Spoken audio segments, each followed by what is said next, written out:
I'm Jason Logan, a member of the RDA Program Committee, and I welcome you to the first lecture in the RSA RDA Spring Series entitled Projective Infrastructures, organized by Christopher Hight, Associate Professor at the Rice School of Architecture. This lecture series is part of the school's spring programming that includes lectures at Ferris Gallery. You are all invited. Please see the RSA's website for more details. Please take a moment to view the list of our generous 2016 underwriters and lecture sponsors for this series.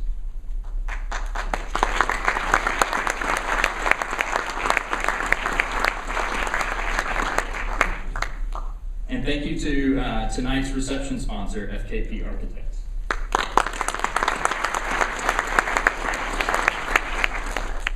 We also thank the Rice School of Architecture and Dean Sarah Whiting for their continued support of our organization and mission.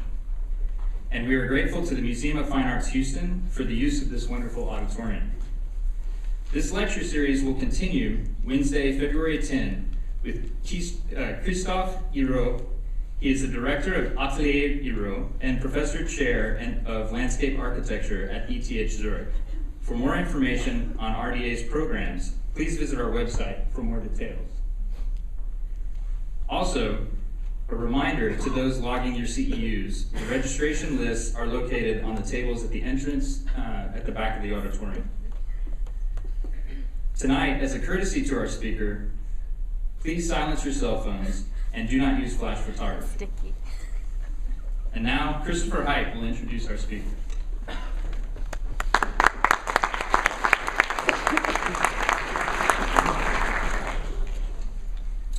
Hi everybody, thanks for coming to the first lecture.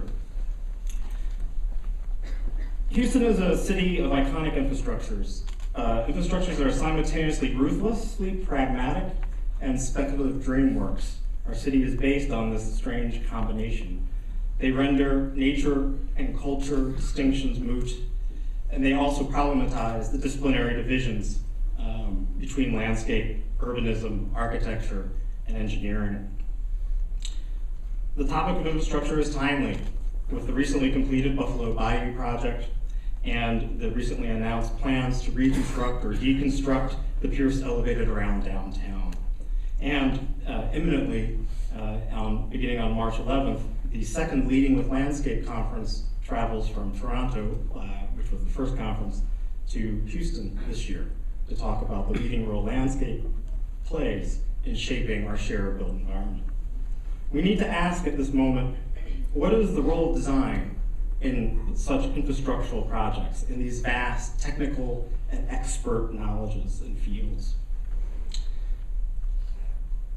Somewhat inspired by Core Design's take on the poster for this lecture series, I'm going to try to introduce each lecturer in the series by talking about a different pun that's implied in the title, because I'm just that kind of guy. As my son would say, a real nerd. Today, I'd like to talk about Chris Reed and introduce him to you as someone who's very much embedded in the projective infrastructures of practice itself. And I mean that in sort of two senses. One, the construction of a practice. What is it to construct a design practice that can mediate between these fields, between the scales of architecture in the city, between furniture in the city? What is it to construct a practice that can engage these kind of complex negotiated territories? And then secondly, what are the infrastructures of practice in the sense of what is it that we do all day, which is kind of make drawings and talk to people?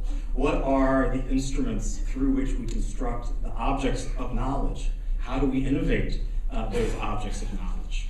How, in that kind of sense of projective geometry or projective drawings, do we move from a conjectural world that we draw to a constructed world that we couldn't have imagined before we made those drawings? In other words, to approach infrastructure, and in regards to infrastructure, to approach it not as just solving today's problems, but as projecting alternative possibilities for the shared spaces in which we live.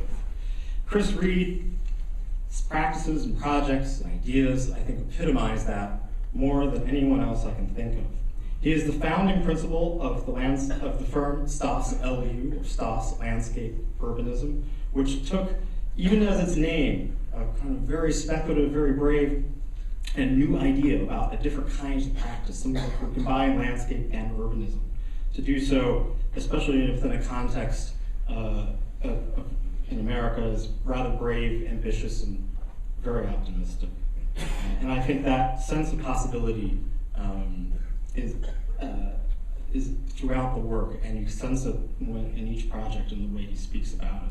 He's also an associate professor of practice in the landscape architecture program at the Harvard School of Design. And I can't think of a person who epitomizes more a combination of the most speculative work, the most creative ideas, and understanding how that is the very foundation of a pragmatic practice. How one is not opposed to the other, but you need those innovations, you need that blue sky, speculative, radical questioning in order to be an effective agent within the city today. His work is characterized, as you'll see tonight, by, I would say, a distinctive combination of an emphasis on processes, on an emphasis on coordination and relationship between things, between people and non-people, between animals and plants, industrial processes, economic processes, social processes. In other words, to combine, hybridize, mix, and intermingle all of those various processes, agencies, and interests that configure our shared environments, whether we see them or not. Many times there are processes that escape the typical perception of either of human time spans or our attention spans. He does that in many ways, and one way is by innovating the way we make drawings, the forms through which we construct landscape and we construct the city, seeing these as the ways, seeing the specificity of the forms, the qualities of the design as a way of making legible new possibilities and new relationships. If the old saying is that maps are not the territory, maybe that's so. But the way we make maps, what we map, the value we place on maps, the very means through which we draw those geometries of the territory can radically transform the way we value that territory, the way we understand that territory, what that territory is, and our possible actions within. And it is in that regard that I think Chris Reed constructs different maps for the territories of the city yet to come. Thanks, Chris.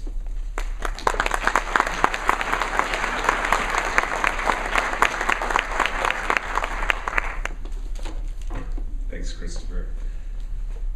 Thanks to all of you for coming. It's great to see such a full room, great audience. Thanks to Christopher for the initial invite. It's really quite a privilege to be here. This lecture series, the RDA, has quite a good reputation within the design community, and to be invited to be a part of that is really a big deal. So I really appreciate the invite. Thanks to Christopher for thinking of me. Thanks to Linda and the RDA. Thanks to Mary Beth, who's been showing me around all day and has been attending to my every need. She's been absolutely wonderful, so it's been great. Also thanks to the School of Architecture and Sarah and others. And I spent 2 hours this morning with Stephen Fox, your premier historian and all-around amazing guy. He was riding in the back seat of Mary Beth's car. And apparently they've done this a few times. Mary Beth had a kind of, instinctive muscle reaction every time they hit a certain street. She'd know which way to turn before he even said it. But it was really wonderful, Stephen. I really appreciate the time that you gave. I was embarrassed. I showed up in sneakers and jeans, and Stephen's there with his library book and bow tie and the deal.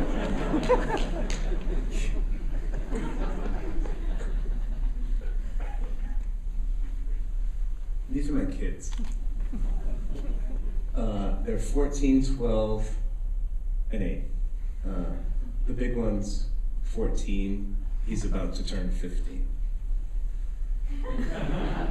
That's my kids when they're goofing off, except for the 14-year-old. That's the look of a normal 14-year-old.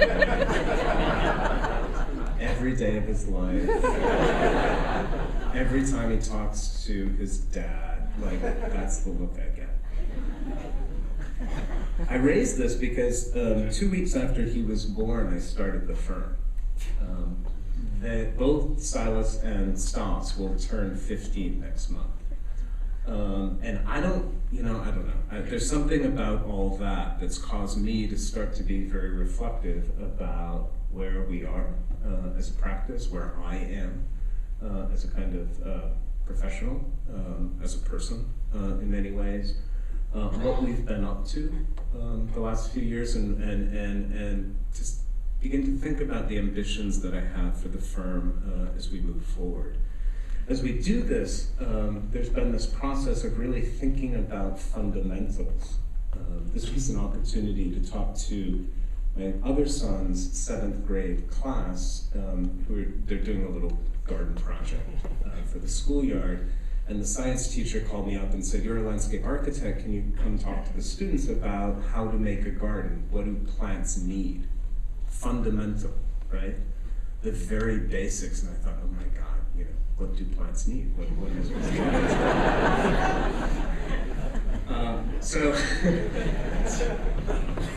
So my intern did some research.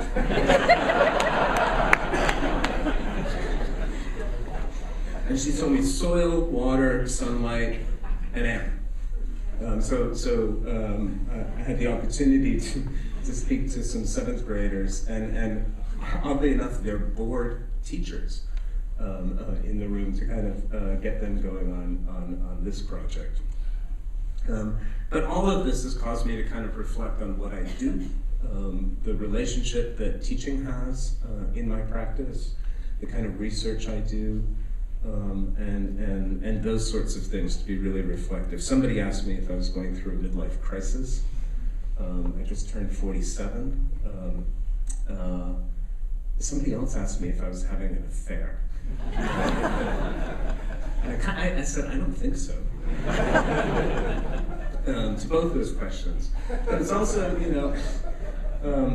in all of this, I've been really considering kind of what I do during the course of the day, whether it's at school, at home, on my own. These are snaps from, I started running. And so I do a little Instagram log of where I run every day. You can see Herman Park from the summer up in the upper left-hand corner. I did that run again today. Climbed to the top of that spiral hill, which is much easier to do when the weather's like this than when it's 95 degrees. I started the practice really with a question and a research project. The question was this: how might landscape play a more prominent and formative role in the imagining and remaking of public spaces, infrastructures, and cities? So often, as cities were made, they tried to wall out natural dynamics, wall out landscape, contain the river, right? Pretend it's not there. And of course, when you do that, the river usually comes back to bite you in one way or another. And so I began to think through this idea of, well, what if you start with landscape? What if you start with dynamics? What if you start with larger scale systems that have impact on the ground? How is it that you can begin to formulate a set of projects, a set of ideas, a practice around those questions? The research project was a thing called Public Works Practice for this book that Charles Waldheim edited in the early 2000s. And in it, I won't bore you with the detail, but I looked back at pretty important public works projects throughout the late 19th and early 20th century in North America, and began to realize something that I had started to understand through earlier research, that in the way that we separate landscape from transportation, from civil engineering, from structural, from public health, from all these things, back in the 19th century, they didn't do that. A lot of park systems, like Boston's park system designed by Olmsted, Central Park in New York, were really the outgrowth of public health movements, political movements that sought to change the way that cities worked and the way they functioned. And so for me, when you look at the work of Olmsted, it's really important to understand that this wasn't just park making. It wasn't just for recreation, although the recreational component was really important. The sense that you could momentarily get away from the city within these environments was really important. But you can begin to see on the bottom right-hand side this photograph, all the work that went into the design and construction of the Muddy River in Boston, a part of the Emerald Necklace. It was a flood control measure, right? It was a ecological habitat measure. It integrated light rail. You can see the light rail lines there. It integrated parkways, right? And actually set up the city to form new neighborhoods around it. It was really a project about the city, an urbanism project. It was far more than a kind of singular landscape and park project. And so in the bigger picture, I think, on the one hand, we're talking about a new approach to landscape. How can landscape take on these functions? On the other hand, this stuff is not new. It's where landscape began as a discipline in the United States in the 19th century. Since then, our work has really spanned a number of different kinds of scales and projects, public projects like this, institutional projects like the Gardner Museum in Boston, and very, very large-scale urbanism project where landscape becomes a driver for what the urban fabric will be. This happens to be in Shanghai. But we've started with this very simple idea of the multifunctional landscape. How can a simple landscape take back some of the functions from the urban environment?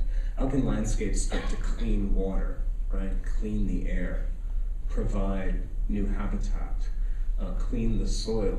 In doing so, how might it actually contribute value, social value, urban value, economic value to what's happening immediately around it? An example of this very small project in Milwaukee, Wisconsin, right on the edge of the river where the river dumps into the lake here. The very end of the river walk in this sort of place that was quite uncertain, warehouses. It's part of the old port. You can see the sewage treatment plant across the way. That's the site. We get really dirty, ugly sites. Complex challenges. What are you going to do with a place like this with no money? This was a competition project. It was one of the first competition projects we won. We're actually quite good at losing competition projects in spectacular fashion. This one we won, and they said, okay, your budget's $1 million. No, it's really 800,000. No, it's really 600,000. No, maybe it's 550. Great, let's build it.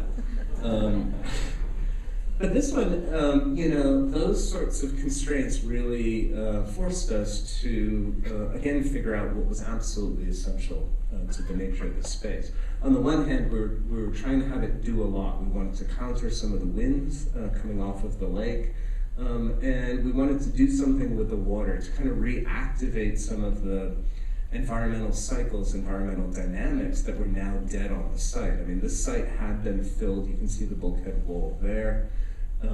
This used to be marshland, incredibly rich marshland, right? And we absolutely do not take a kind of, let's try to restore some previous condition. That's not what we do. We acknowledge the condition that we're in. We acknowledge that actually some of the materials that you use, some of the techniques have to adapt to these kinds of conditions. So how is it that you can create those kinds of environmental dynamics that we remember in this kind of condition? And so for us, the question became, how is it that we set up the framework to develop a really, really simple open space that could start to reignite those environmental dynamics on site? Part of it had to do with just capturing the stormwater that was already on the site. The stormwater was just running off straight into the river, carrying sediment, carrying pollutants from cars that were parking on the site. How is it that we grade the site to simply allow some of that stormwater to infiltrate the ground where it goes through biotic processes that clean it up? And how is it that we can use that water as it kind of accumulates in the lower end of the site? We actually lowered the grade here behind that bulkhead wall and allowed that water to cultivate a native marsh, like those marshes that used to exist here. But now one that's actually protected by the infrastructure that once displaced it. right? There's a lot of barge activity. If you simply put a marsh in the water, that marsh is not going to survive. But behind the protective bulkhead wall, it will. So it's a very simple project, thick grove of trees that blocks the wind, and then the project gradually opens up, steps down, so that the water simply flows down. Oftentimes this lower area of the marsh will flood during a heavy rain event. It's designed to flood so that you can actually see the water, see those environmental processes. And then the marsh is really quite vibrant over the course of the year. That's early spring. This is getting into late summer and fall. This is the winter. You know, at each stage of its life, it has a really beautiful quality, unique quality to it, and you can't help but pay attention to those changes. The other piece of it, you can see on the very right, we cut these slots into the bulkhead wall so that when the river's really high, the flood water will come in. So we're not denying the flood, we're actually accepting the flood and allowing this place to flood.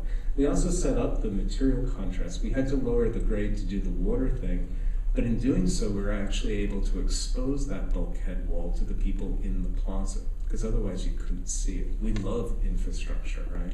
So really setting up an essay between the core 10 steel wool, the rusty steel there, the very soft plant material, and then these fiberglass benches that first start glowing when the sun goes down, right? They start to glow from the sunlight. And then there's a moment where you don't quite realize it, that the interior lighting element starts to glow too. So this whole kind of material dialogue between those three elements, I think, is really important to us as well. And it's one of these spaces, it's not programmed. It's just a place to sit and watch the river. Very, very quiet. Take it into account. Take in all the social activity, but also begin to understand, or at least perceive some of the environmental dynamics that happen on the site. It's great for fish. Improved water quality means more fish for fishermen who then catch them and bring them home. But it's real. In this way, it really functions as a kind of landscape infrastructure, much different than that big infrastructure that exists beyond it. In other ways, we're kind of playing on similar ideas but amplifying them. This is a quadrangle at the University of Michigan. For those architecture aficionados, I think this is one of the last works of Charles Moore before he died, that bell tower in the middle. I mean, thank God, right? I mean, the work is getting pretty horrible at that point.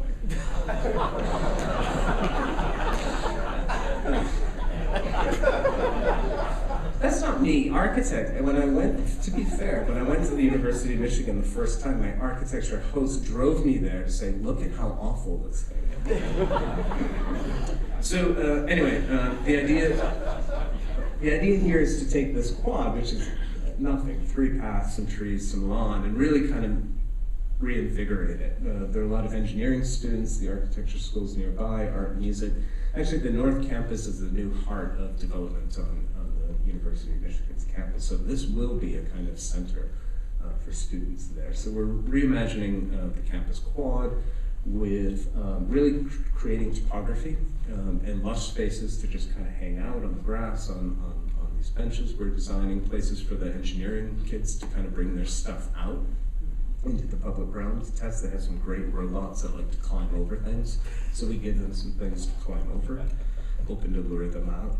Has a small central plaza that's really designed to be, potentially programmed in many, many ways, with the world's coolest ziggy-zaggy kind of ice skating rink that I'm sure they'll never build. And then also the dean was really interested in having these other moments where the kids could just goof off. Now I will say those are the hottest looking engineering students I've ever seen.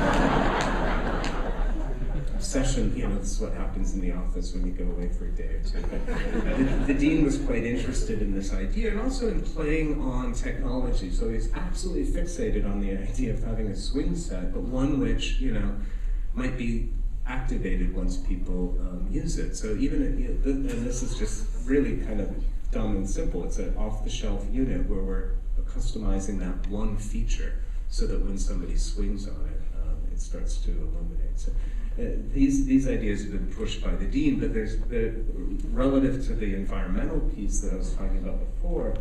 We're having to capture all the stormwater on the site, put them through these big infiltration basins, stormwater gardens, that sort of thing. And of course, these things are lovely. I mean, there'll be these prickly trees with ferns and lush and all that. But we wanted to take it a step further, not just do our due diligence, if you will, but really kind of bring this environmental process to life for people. And so we've designed this lighting system, and there's some kind of conceptual renderings of it here. And that's a mock-up of what the individual fixture will be like. They will be this sort of beautiful pink, purple color. And the whole idea is every time water enters the system, you get a flickering light effect, right? And so all of a sudden, instead of the environmental piece just being a sustainability thing on a checklist, or being something that's simply a garden, we're really trying to use technology to bring that to life, to really have an impact on the way that you experience the place, so that during the heaviest rainstorm, that might be the moment where you run to this place to see what's going on with the gardens rather than run away. A lot of these ideas about dynamics are really hot in ecological circles right now, and I spent some time with ecologist Nina Marie Lister, a lot of time. Some good time up on a farm, drinking wine, that's what you do when you write a book, I recommend it. But then there's the hard work of actually pulling the book together too. This was a collaboration that said, what is the relationship between these ideas of dynamics and flux in the natural environment and design, right? How is it that we can begin to kind of take stock of where we are? How is it that we can kind of think about what we're doing within the context of environmental climate change, those sorts of things? And how is it from a very academic level that ecologists think and draw, and designers think and draw about how you really imagine and represent these systems and processes always in a state of change. So this is the kind of academic research, the thinking that's behind some of those projects. And I would argue that there's a similarity to the social as well, the way people behave, the way people just kind of will appropriate things and use them in ways for which they weren't necessarily intended, right? I'm quite fascinated with change in the public realm, social behavior, human behavior, the crazy student, obviously. What people do. What people do when they don't care who's looking at them, right? I mean, I can't have a better spokesmodel for our project in Green Bay than that dude. I mean, look at him. I mean, he's just soaking it up, right? Doesn't care, not a care in the world. I love that guy.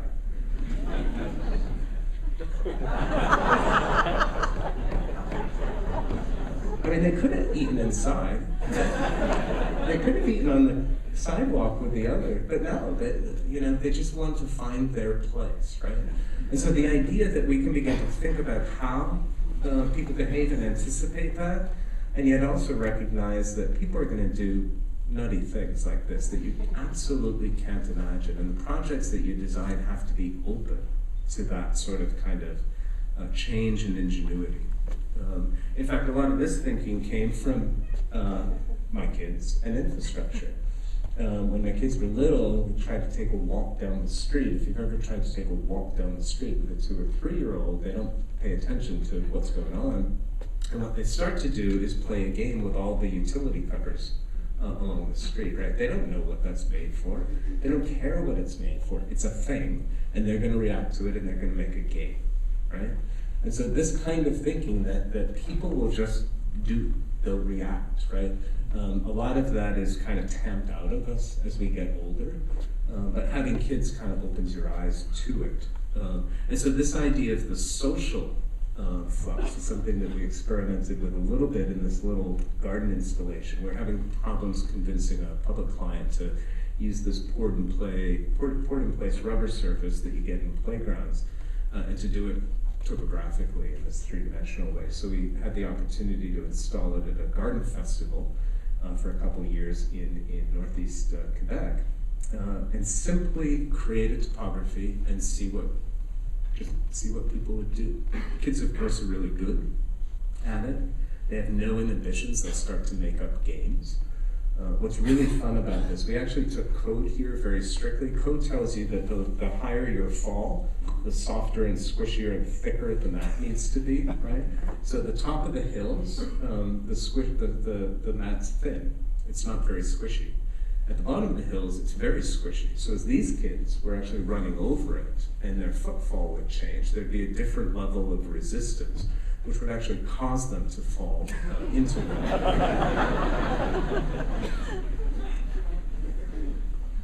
Eventually adults got into it too. Sometimes they had to be pushed by the construction manager who loved the project. He was there diligently taking photographs, and as you can see, telling people to take their shoes and socks off just so you could really feel the squishiness on your toes. He was amazing, and he documented all the different ways that people found to kind of invent what they would do in an unfamiliar condition like this. That kind of thinking went into work that we've done recently at Harvard University, reimagining this roadway infrastructure, that spot in the middle with the white tent on it.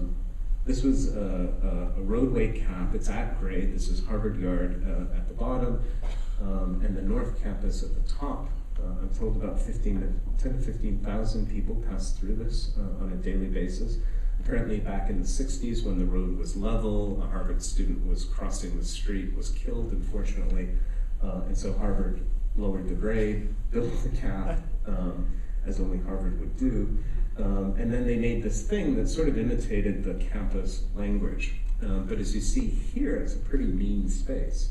There wasn't anything to do. The grass couldn't grow because you're on top of a cap, roadway cap. There's no soil depth. And it's a place that you ran through as quickly as possible, right? There was no reason to stay here, and as you can see, the conditions weren't conducive. This was the president's initiative to find places on campus where folks from different parts of the university could come together to gather, to talk, to exchange, have social exchange. And also because this is a public right-of-way, to invite the public, visitors in as well, to really make a vibrant public space, a new heart of the campus